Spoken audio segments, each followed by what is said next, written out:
ஆதியாகமம் 48ஆம் அதிகாரம். அதற்கு பின்பு உம்முடைய தகப்பனாருக்கு வருத்தமாயிருக்கிறது என்று யோசேப்புக்கு சொல்லப்பட்டது. அப்பொழுது அவன் தன் 2 குமாரரையும் மனாசேயையும் எப்பிராயீமையும் தன்னோடே கூட கொண்டு போனான். இதோ உம்முடைய குமாரனாகிய யோசேப்பு உம்மிடத்தில் வந்திருக்கிறார் என்று யாக்கோபுக்கு அறிவிக்கப்பட்டது. அப்பொழுது இஸ்ரவேல் தன்னை திடப்படுத்திக் கொண்டு கட்டிலின் மேல் உட்கார்ந்தான்.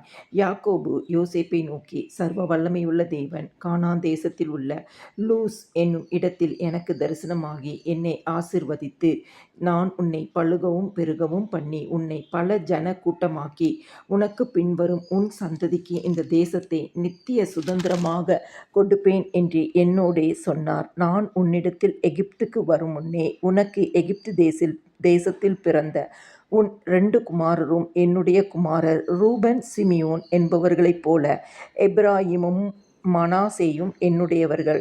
இவர்களுக்கு பின் நீ பெறும் பிள்ளைகள் உன்னுடையவர்கள். அவர்கள் தங்கள் தங்கள் சகோதரருடைய பேரால் அழைக்கப்பட்டு அவர்களுக்குரிய சுதந்திரத்தில் பங்கு பெறுவார்கள். நான் பதானை விட்டு வருகையில் கானான் தேசத்தில் எப்ராத்தாவுக்கு கொஞ்சம் தூரம் இருக்கும்போது வழியிலே ராகேல் என் அண்டையில் மரணம் அடைந்தாள். அவளை அங்கே பெத்லெகேம் என்னும் எப்ராத்தா ஊருக்கு போகிற வழியிலே அடக்கம் பண்ணினேன் என்றான். இஸ்ரவேல் யோசேப்பின் குமாரரை பார்த்து, இவர்கள் யார் என்று கேட்டான். யோசேப்பு தன் தகப்பனை நோக்கி, இவர்கள் இவ்விடத்தில் தேவன் எனக்கு அருளின குமாரர் என்றான்.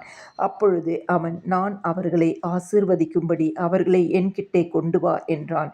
முதிர் வயதினால் இஸ்ரவேலின் கண்கள் மங்கலாயிருந்தபடியால் அவன் நன்றாய் பார்க்க கூடாது இருந்தது. அவர்களை அவன் அண்டையிலே சேர பண்ணினான்.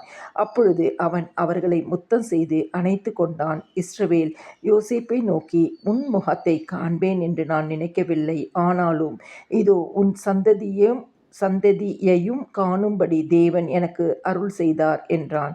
அப்பொழுது அவனுடைய முழங்கால்கள் நடுவே இருந்த பிள்ளைகளை யோசேப்பு பின்னிடப் பண்ணி அவனுடைய முகத்துக்கு முன்பாக தரை மட்டும் குனிந்து வணங்கினான்.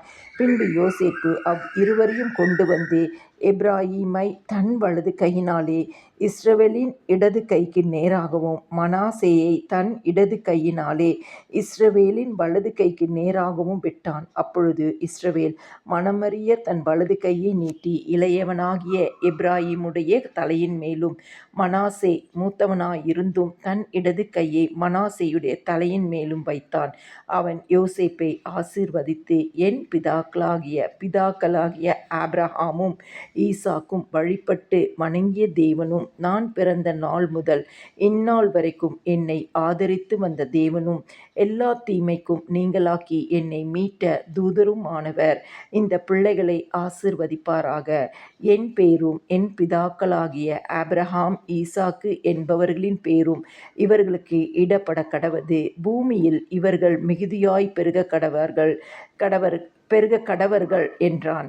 தகப்பன் தன் வலது கையை எப்பிராயீமுடைய தலையின் மேல் வைத்ததை யோசேப்பு கண்டு, அது தனக்கு பிரியம் இல்லாதபடியால் எப்பிராயீமுடைய தலையின் மேல் இருந்த தன் தகப்பனுடைய கையை மனாசேயினுடைய தலையின் மேல் வைக்கும்படி எடுத்து, என் தகப்பனே, அப்படியல்ல, இவன் மூத்தவன், இவனுடைய தலையின் மேல் உம்முடைய வலது கையை வைக்க வேண்டும் என்றான். அவன் தகப்பனோ தடுத்து, அது எனக்கு தெரியும், என் மகனே, எனக்கு தெரியும். இவனும் ஒரு ஜனக்கூட்டமாவான், இவனும் பெருகுவான். இவனுடைய தம்பியோ இவனிலும் அதிகமாய் பெருகுவான். அவனுடைய சந்ததியார் திரளான ஜனங்கள் ஆவார்கள் என்றான். இவ்விதமாக அவன் அன்றைய தினம் அவர்களை ஆசீர்வதித்து, தேவன் உன்னை எப்பிராயீமைப் போலவும் மனாசேயைப் போலவும் ஆக்குவாராக என்று இஸ்ரவேலர் உன்னை முன்னிட்டு வாழ்த்துவார்கள் என்று சொல்லி எப்பிராயீமை மனாசேக்கு முன்னே வைத்தான். பின்பு இஸ்ரவேல் யோசேப்பை நோக்கி, இதோ நான் மரணமடையப் போகிறேன். தேவன் உங்களோடே இருப்பார். அவர் உங்கள் பிதாக்களின் தேசத்துக்கு உங்களை திரும்பவும் போக பண்ணுவார் என்றும், உன் சகோதரருக்கு கொடுத்ததை பார்க்கிலும் நான் என் பட்டயத்தாலும் என் வில்லினாலும் எமோரியர் கையிலிருந்து சம்பாதித்த ஒரு நிலத்தை உனக்கு அதிகமான பங்காக கொடுத்தேன் என்றும் சொன்னான்.